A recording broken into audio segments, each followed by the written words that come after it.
So hi sir. ఇప్పుడు present మరి real estate ఎలా ఉంది? అండ్ హైడ్రా గూడా ఈ మధ్య కాలంలో మనం చూసుకున్నట్లయితే గత కొన్ని రోజులుగా హైడ్రా కూల్చివేతలు చాలా చూస్తున్నాం హైదరాబాద్‌లో. అసలు దీనిపైన మీ అభిప్రాయం ఏంటి? హైడ్రా అనేది చాలా పెద్ద సబ్జెక్ట్ బాబు. అది నువ్వు ఏవి రంగనాథ్ గారిని అడిగితే చెప్తారు. నన్ను అడిగితే ఎలా చెప్తారు? అంటే మీ అభిప్రాయం నార్మల్‌గా చాలా హైడ్రా చూస్తున్నాం. అనేది చాలా మంచి ఇనిషియేటివ్ బై స్టేట్ గవర్నమెంట్. ఎందుకంటే మనకి హిస్టరీలో వెళ్తే ఒక 30, 40 ఇయర్స్ బ్యాక్ మనకి 1700 పైగా చెరువులుండేవి. అవును. చెరువులు గానీ, లేక్స్ గానీ, ఓకే. ఇప్పుడు 750కి వచ్చాయి. అంటే మరి దాదాపు ఈ 1000 చెరువులు ఏమైనట్టు? అక్రమంగా ఆక్రమించి కట్టడాలు కట్టారు. హ్మ్. ఇలాగ చేస్తూ పోతే ఇంకొక 20 సంవత్సరాల తర్వాత చెరువులే ఉండవు, తాగడానికి నీళ్ళుండవు, మనుషులు పోతారు. అది హైడ్రా తాలూకు హిస్టరీ. ఎందుకొచ్చిందంటే ఇది ఎప్పుడువటో ఉంది. కానీ రియల్ నోటిఫికేషన్ అంటే 2012 తర్వాత వచ్చింది. అంతకుముందు ఎఫ్టీఎల్, బఫర్ జోను అన్నది ఎక్కడా కూడా ఇండికేషన్ మార్కింగ్ లేదు. హ్మ్. తర్వాత మాత్రం ఇప్పుడు లేటెస్ట్‌గా చూసుకుంటే lakes.hmda.gov.in వెబ్‌సైట్ పెట్టారు. అందులోకెళ్తే మీరు విలేజు, మండలు, డిస్ట్రిక్ట్ పెడితే ఆ లేక్ ఐడీ ఉంటది. నంబర్ పెడితే ఆటోమేటిక్‌గా అది ఎందులో ఏ జోన్‌లో వస్తదని మీరే చూసుకోవచ్చు. ఎవ్వరిని అడగక్కర్లే. ఓకే. మీకు ఒకవేళ పబ్లిక్‌కి చూసుకోవడం రాకపోతే they can approach people like us. మేము రియల్ టాక్స్ అని ఒకటి ఇన్వెస్ట్‌మెంట్ అడ్వైస్ సెల్ ఉంది. అన్ని లీగల్‌గా కూడా చెక్ చేసి ఇవన్నీ చేస్తాం. సో, బేసికల్‌గా హైడ్రా అంటే ఏంటసల? Hyderabad disaster response and assets protection. Okay. HYDRAA full form. దానికి ఒక ఐజీ లెవెల్ ఐపీఎస్ ఆఫీసర్‌ని ఏవి రంగనాథ్ గారిని కమిషనర్‌గా నియమించారు. దీనికి ఉద్దేశ్యం ఏంటంటే రేవంత్ రెడ్డి గారు ఈ అక్రమాలు ఎవరు కట్టినా, మనం రూలింగ్ పార్టీ కట్టినా, అపోజిషన్ పార్టీ కట్టినా, బిల్డర్ కట్టినా, లేతే పెద్ద పెద్ద బడాబాబులు, సెలబ్రిటీలు, స్పోర్ట్స్ స్టార్ ఎవరో ఉంటారు. కట్టినోళ్ళందరూ వాళ్ళు చిన్నోళ్ళు ఎవరు మీరు నేను కట్టుకోలేం. కడితే అవును. భయపడతాం. మనకు 2,00,00,000, 3,00,00,000 అంటే పెద్ద అమౌంట్. లైఫ్ టైమ్ పనిచేసిన వస్తదో రాదో తెలియదు జనాలకి. అవును. సో, అలాంటిది ఈయన ఏం చేశారంటే గవర్నమెంట్ 3,500 మంది స్టాఫ్‌ని దీనికి కేటాయించారు. అందులో దాదాపు 300 మంది దాకా ఆల్రెడీ అపాయింట్మెంట్ అయిపోయారు. ఇంకా అవుతూ ఉన్నారు. దీనికి separate police station, separate powers. So, హ్మ్. దీనికి ఇప్పుడు ఎన్ని డిపార్ట్మెంట్స్ ఇప్పుడు ఏవి రంగనాథ్ గారు ఒక్కరే డెసిషన్ తీసుకోరు కూల్చాలంటే. ఒక నాగార్జున గారు కన్వెన్షన్ కూల్చడం గానీ, జేబేరి మురళీమోహన్ గారు గానీ, లేకపోతే తిరుపతి రెడ్డి సీఎం గారు అన్నయ్య గానీ, అందరూ చేయాలంటే ఎంతో గట్స్ ఉండాలి. అంటే రియల్‌గా ప్రూవ్ అవ్వాలి. అవును. అది ప్రూవ్ అవ్వడానికి రెవెన్యూ డిపార్ట్మెంట్, కలెక్టరేట్, దాని తర్వాత జీహెచ్ఎంసీ, హెచ్ఎండిఏ, రేరా, డీటీసీపీ, హ్మ్. ఇరిగేషన్ ఇవన్నీ డిపార్ట్మెంట్ కలిసి ఓకే అంటే నెక్స్ట్ రోజు ఎళ్లి కూలగొడతారు. ఇప్పుడు రంగనాథ్ గారికి నచ్చిందని కూలగొట్టి, నచ్చదని కూలగొట్టి అది కాదు. అట్లా ఉండదు. Rule is rule for every. జనరల్‌గా ఇండియాలో ఏంటంటే rule is made for bad people. But yes. Rule is followed by good people.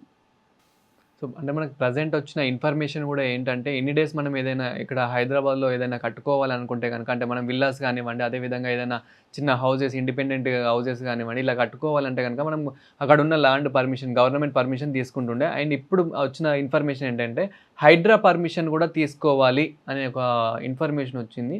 So, దానిపైన మీరేమంటారు? తీసుకుంటే మంచిది. ఎందుకంటే హైడ్రా పర్మిషన్ అఫీషియల్‌గా ఇవ్వరు. బట్ మీరు చెక్ చేసుకోవచ్చు ఎళ్లి. అది ఏ జోన్‌లో. ఎందుకంటే ఇటు పైని ఇంతవరకు ఏమైందంటే బయర్‌కి బిల్డర్ ఫస్ట్ తప్పు స్టార్ట్ చేస్తున్నాడు. అక్రమంగా అవును. ఆక్రమించడం మొదలుపెడుతున్నాడు. సరే బిల్డర్ ఆక్రమించాడు. అది జీహెచ్ఎంసీకి, హెచ్ఎండిఏకి ఎళ్ళినప్పుడు ఆపాలి కదా! వాళ్ళు పర్మిషన్ ఇవ్వకూడదు. వాళ్ళు ఇచ్చేస్తున్నారు. సరే వాళ్ళిచ్చారు. వాళ్ళిచ్చిన తర్వాత రేరా ఇవ్వకూడదు. రేరా ఇచ్చేశారు. రేరా తర్వాత బ్యాంక్ కూడా లోన్ ఇస్తుంది. అవును. అంటే ఇక్కడ నలుగురున్నారు నిందితులు. నేను అందుకని ఒక టాపిక్ మాట్లాడాం. తప్పెవరిది? శిక్ష ఎవరికి? అంతే. ఏమన్నాను? తప్పెవరిది? ఇది థంబ్‌నెయిల్‌లో పెట్టుకోవచ్చు. శిక్ష ఎవరికి? అవును. రైట్? సో, తప్పెవరికి అవుతుంది? కామన్ మ్యాన్ ఇబ్బంది పడుతున్నాడు. నీలాంటోడు మనం ట్యాక్స్‌లు కడుతున్నాం. పబ్లిక్ భూములకి, అవును. పార్కులకి, రోడ్లకి ఎవరు కడుతున్నారు ట్యాక్స్‌లు? మనం పబ్లిక్ కడుతున్నాం. మీరు, అవును. నేను అందరూ కడుతున్నాం. ప్రాపర్టీ ప్రతి ట్యాక్స్ ఒక్కరు గానీ, కడుతున్నారు. అన్ని ఇన్‌కమ్ ట్యాక్స్ అన్నీ. మరి ఎవరికి చెందాలవి? మరి నీ సొంతంగా, నా సొంతంగా రాసుకోగలుగుతామా? కానీ రాసేసుకున్నారు. ఇప్పుడు రాజేశ్వర్ రెడ్డి గారు మన ఎమ్మెల్సీ అనురాగ్ యూనివర్సిటీ, అవును. ఫాతిమా కాలేజ్, కన్వెన్షన్ ఇక రకరకాలు. సో, హైడ్రా ఎవ్వరిని వదలడం లేదు. ఎంత చిన్నోడినైనా, పెద్దోడినైనా వదలడం లేదంటారు. ఆళ్ళ రూటే వేరు. అంతే. ఇంకెవ్వరికి ఇనేదే లేదంటారు. లేదు. అది.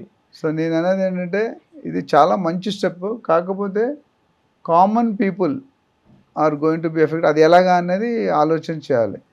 ఎందుకంటే తప్పు బయ్యర్ కూడా ఒక విధంగా తప్పు ఉంది, సరిగ్గా చెక్ చేసుకోవాలి కదా వాళ్ళు కూడా, లీగల్ ఒపీనియన్ తీసుకోవాలి, ఈసీ తీసుకోవాలి. ఇప్పుడు ఇంక నాకు తెలిసి ఈ గవర్నమెంట్ అధికారులు ఎవరు పర్మిషన్ ఇవ్వడానికి ఆలోచిస్తారు.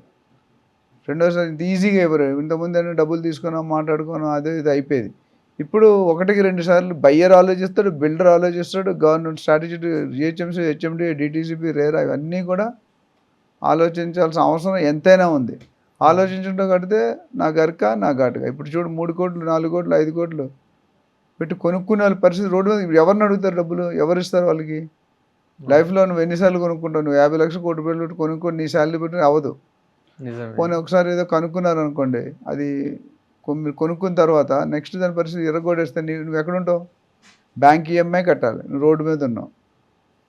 ఇది దాని గురించి ఇప్పుడు కొత్తగా నాకు లేటెస్ట్ అమెండ్మెంట్ ఏమొచ్చిందంటే హైడ్రా అండి, ఆల్రెడీ ఇల్లులు కట్టేసి నివసిస్తే మాత్రం వాళ్ళు కొద్దిగా టైం ఇచ్చి చేస్తాము, ఇప్పుడే కూలగొట్టాం. బట్ అండర్ కన్స్ట్రక్షన్ ఉంటే మాత్రం కూలగొడతాం. రెండోది కాలేజీలకి, తర్వాత హాస్పిటల్స్కి, వీళ్ళకి కొద్దిగా టైం ఇస్తారు. ఎందుకంటే కాలేజ్ స్టూడెంట్స్ భవిష్యత్తు ఒక అకాడమిక్ ఇయర్ పోతుంది కదా మధ్యలో ఆపితే.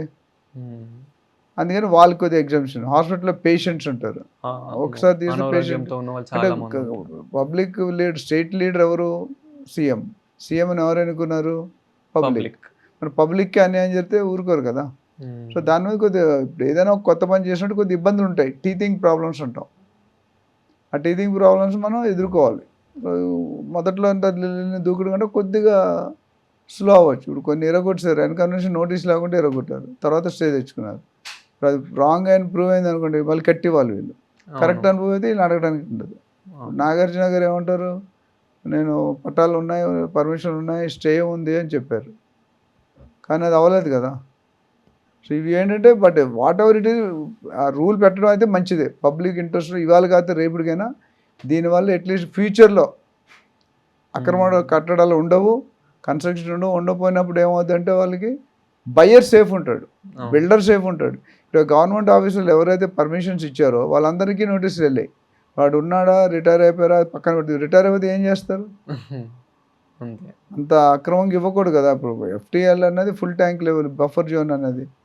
సో అది ఇట్స్ నాట్ కరెక్ట్. బట్ ఏదో అవ్వాల్సింది అయిపోయింది, మన రోజులు వాళ్ళు. ఫ్యూచర్లో మాత్రం వేసే ముందు లేదా కట్టే ముందు 100కి 2 సార్లు ఆలోచన. పర్మిషన్ ఎవరు ఇవ్వరు నాకు తెలిసి. ఇప్పుడు ఇంత జరిగాక అంతమంది ఏంటంటే ఏదో మాట్లాడుకుని నాకు తెలుసు మా బావమరిది, మా చెల్లి, మా తమ్ముడు అని చెప్పి ఇచ్చేసేవారు. ఇప్పుడు అవేం లేవు. మీ చెల్లి అయినా బావమరిది అయినా ఎవరైనా లైన్లోనే రావాలా, రూల్లోనే రావాలి. మన ఎవరో లైన్లో వెళ్ళలేదని చెప్పి కొట్లాట అయింది కదా, ఒక ఎమ్మెల్యే అయినా ఎవరో ఆంధ్రాలో లైన్లో లేకుండా వెళ్తే పబ్లిక్ వెళ్ళి కొట్టాడు ఎమ్మెల్యే. అది చాలా దారుణం. ఎమ్మెల్యేని కొట్టాడు, ఎమ్మెల్యేకి మనం రెస్పెక్ట్ ఇవ్వాలి, బట్ ఎమ్మెల్యే కూడా మనకి రెస్పెక్ట్ ఇవ్వాలి కదా. అవును. తర్వాత అతన్ని కూడా ఒక 10 మంది కొట్టడం జరిగింది.